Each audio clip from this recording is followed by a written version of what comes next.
Thank you very much for joining us again to Global Village. And we have two great guests today. We have two beautiful ladies, Ahmed from SPEC and Carol from SPEC. And we are very honored to have both of them. Not only the interview, but also they will show us how to do the recipe of Filipino food and Latino food. So we are very honored to have both of them in the program today. Thank you. We're happy to be here. Yeah. Thank you very much. I think Carol is next time, I think second time that you are on the program.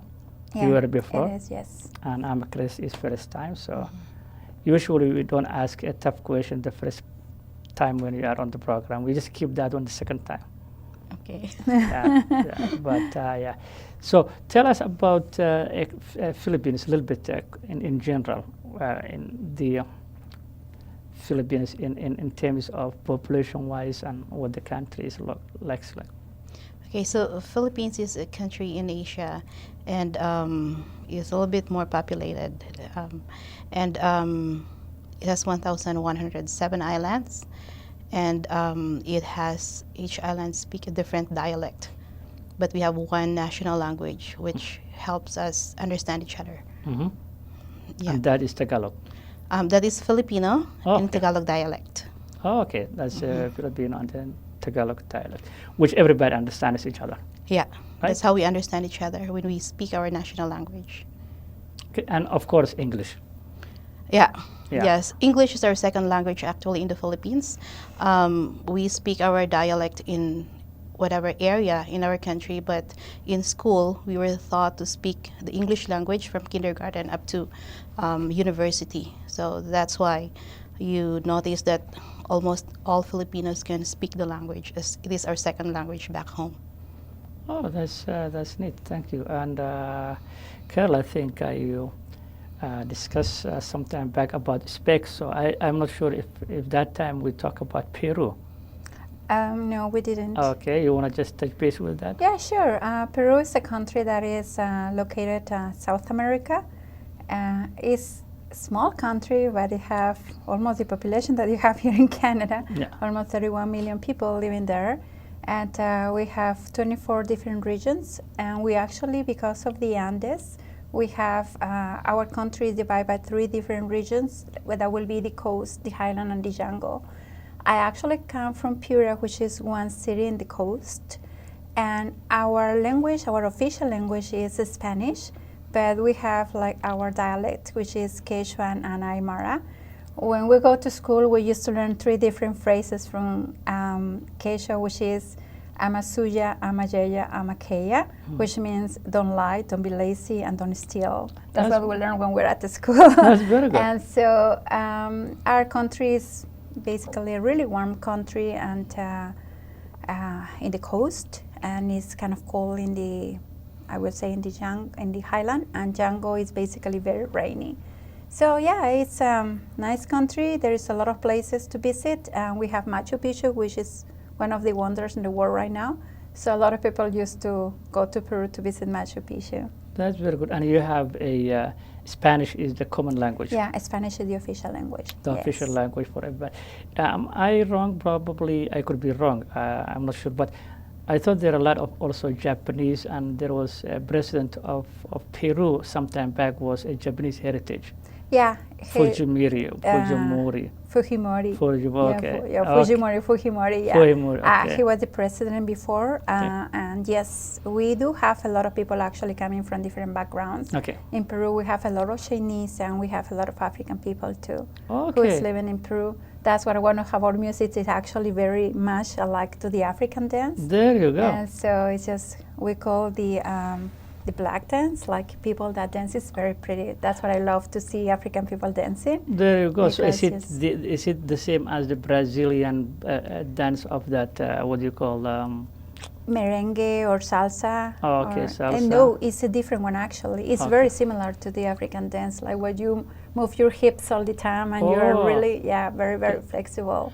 And you do have also the same as Brazil, or I believe in Ontario, that in August, I believe in Ontario they have the dances of all nations And in Brazil, they have the same thing. Yeah, we used to have festivals, like different ones, depending on the city. Okay. And then, yes, we do get together and we dance, and there is a lot of activity, like every country has for different festivals. And And you are bordering with Brazil as well? yeah, we actually, our border goes with Ecuador. We have Colombia, we have Chile, Bolivia, and Brazil.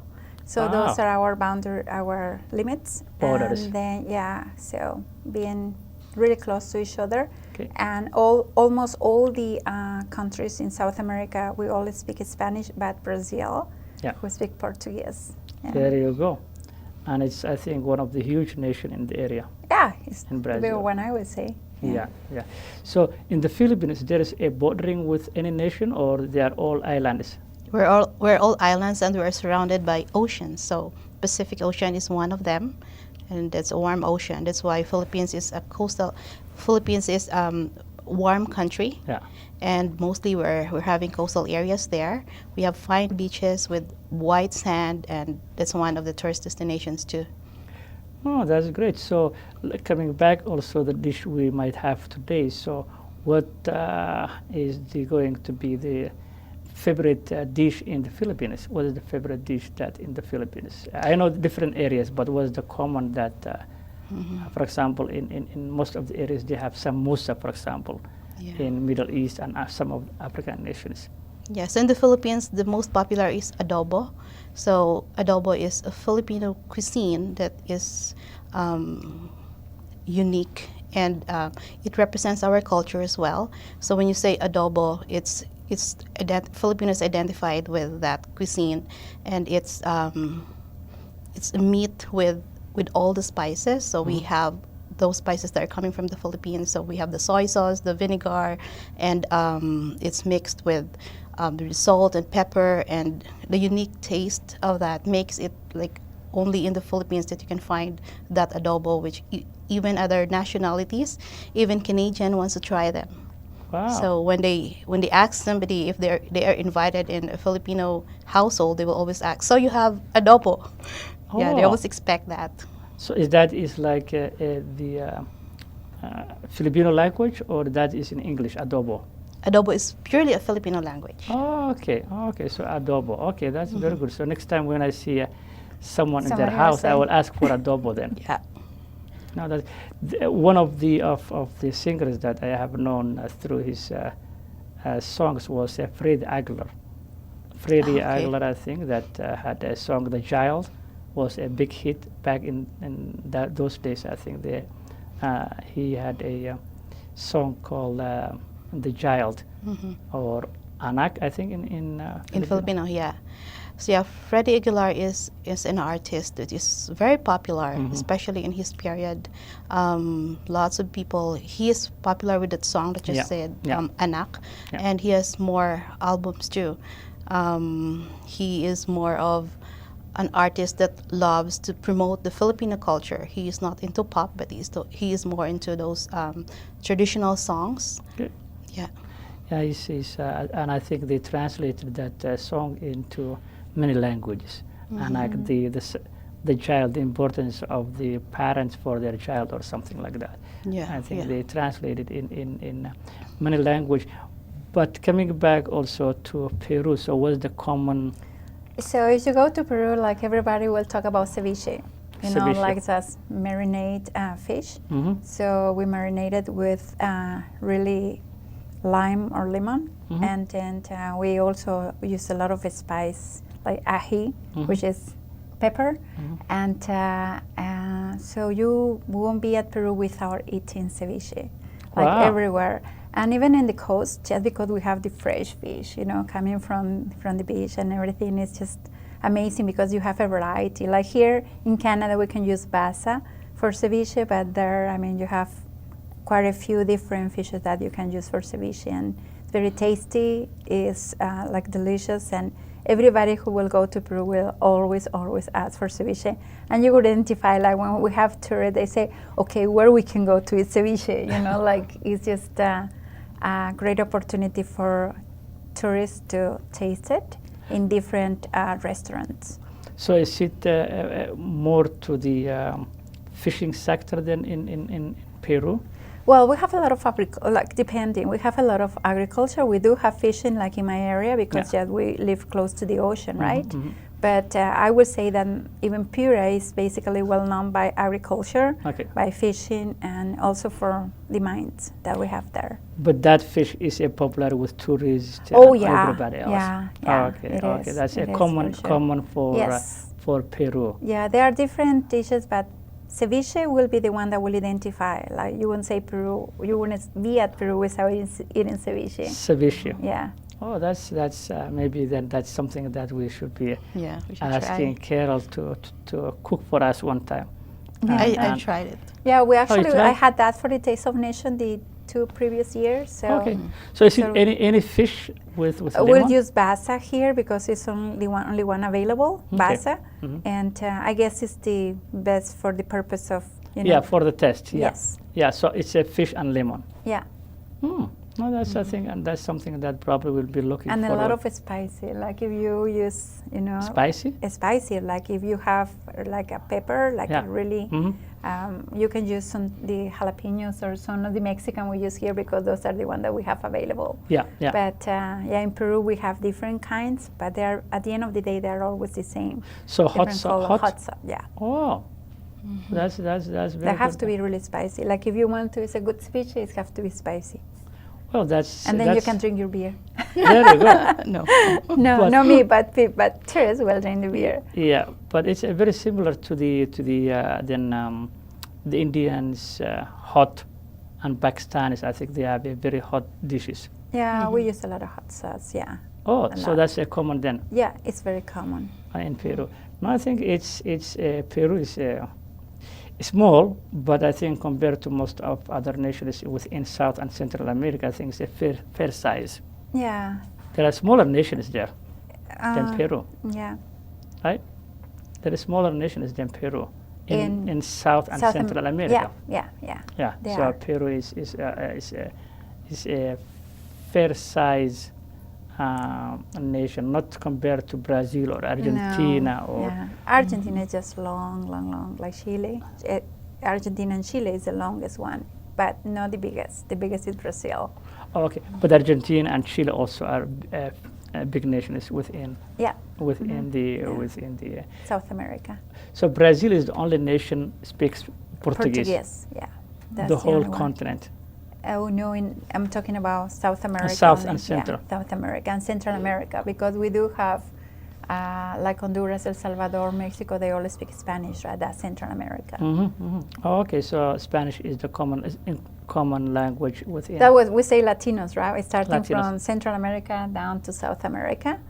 All Latinos. Latinos. Yeah, somebody was telling me yesterday. I think she said she's a Canadian from mainstream. When I say Canadian, everyone say Canadian. So from the mainstream, and she said Spanish might overpass the English language in a worldwide speaking, and I said I don't think so, because still English is far more countries speak English than Spanish, because you're looking from the Far East Asia, and you're looking in Africa, or you're looking in the Middle East, or those colonized by the British, the Empire. I think still English has the little bit far edge compared to Spanish. I could be wrong, but her assessment was they either coming closer, or maybe the Spanish might probably be first language far more than Spanish. And I said, well, at least we have a good friends of Spanish, so we can learn Spanish fast anyway. That would My be country was actually colonized by the Spanish people as well as with the Americans. So it's an advantage for me because I can understand a little bit of Spanish, and I can understand and speak English as well. So even though in the office I am surrounded with Spanish people, I can still understand what they're saying. So it's an advantage for me. But did the Filipino elders, for example, the older generation, do they speak Spanish? Oh, my grandfather is actually very fluent in Spanish. Oh. And he can write Spanish as well. We were colonized for 333 years by the Spaniards, and our great-great-grandfather speaks Spanish. Spanish. Yeah, So but the young later generation is lost then. Yeah, but later generation, but still it is integrated in our language. Mhm. There is still some of our language are actually in Spanish. You can say like 10 to 20% of our language are still in Spanish. Oh, the Tagalog is mixed with Spanish? We have dialects, right? Yeah. But there are lots, even in my national language, which is Tagalog, which is the Filipino language in Tagalog dialect. There are lots of Spanish language words there. But there is a region in my country, which is the Chabacano area, that is like 90% Spanish language. And last time I met a consul who actually spoke Spanish. Yeah. Wow.